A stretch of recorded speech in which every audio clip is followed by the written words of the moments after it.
টেলিভিশনে দেয়া এক সংবাদ সম্মেলনে তিনি স্পষ্ট করে জানিয়েছেন, যে কোনো মুহূর্তে আবারও যুদ্ধ শুরু করতে প্রস্তুত ইসরায়েল। তাদের আঙ্গুল এখনও ট্রিগারেই আছে বলে হুঁশিয়ারি দেন তিনি।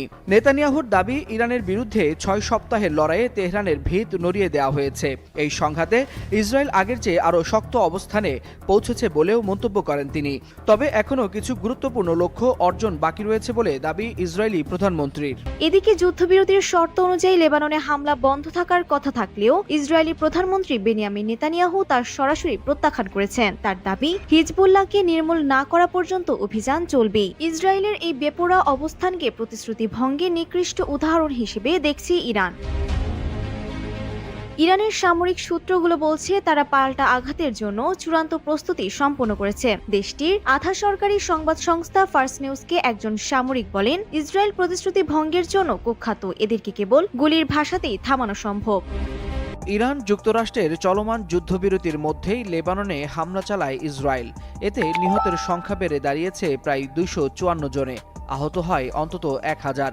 এই হামলাকে সরাসরি যুদ্ধবিরতির লঙ্ঘন হিসেবে দেখছে তেহরান।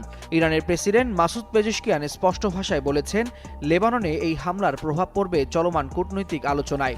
একই সঙ্গে লেবাননের জনগণের পাশে থাকার অঙ্গীকারও পুনর্ব্যক্ত করেন তিনি। যুদ্ধবিরতি ঘোষণার পর এভাবেই উচ্ছ্বাস প্রকাশ করতে রাস্তায় নেমে এসেছিল ইরানের জনগণ। তবে তাদের সে উচ্ছ্বাস বেশিক্ষণ স্থায়ী হতে দেয়নি ইসরায়েল। যুদ্ধবিরতির পরপরই লেবাননের স্মরণকালের ভয়াবহ হামলা চালিয়ে ইরানিদের উচ্ছ্বাসকে ম্লান করে দিয়েছেন যুদ্ধবাজ নেতানিয়াহু। সত্যে পরিণত হল ইরানিদের সেই ধারণা, আমেরিকা ও তার মিত্রদের কখনোই বিশ্বাস করা যায় না। যুদ্ধবিরতি লঙ্ঘন করে লেবাননের পবিত্র মাটিতে ইতিহাসের সবচেয়ে নারকীয় হামলা চালিয়ে যুদ্ধ অপরাধী ইসরায়েল মূলত নিজেদের কফিনের ঢাকনাটাই নিজ হাতে খুলে দিয়েছে। এই চরম চুক্তিভঙ্গের পাল্টা জবাব হিসেবে ইরান এমন পদক্ষেপ নিয়েছে, যা পুরো পশ্চিমা বিশ্বের অর্থনীতিকে আবারও গলা টিপে ধরেছে।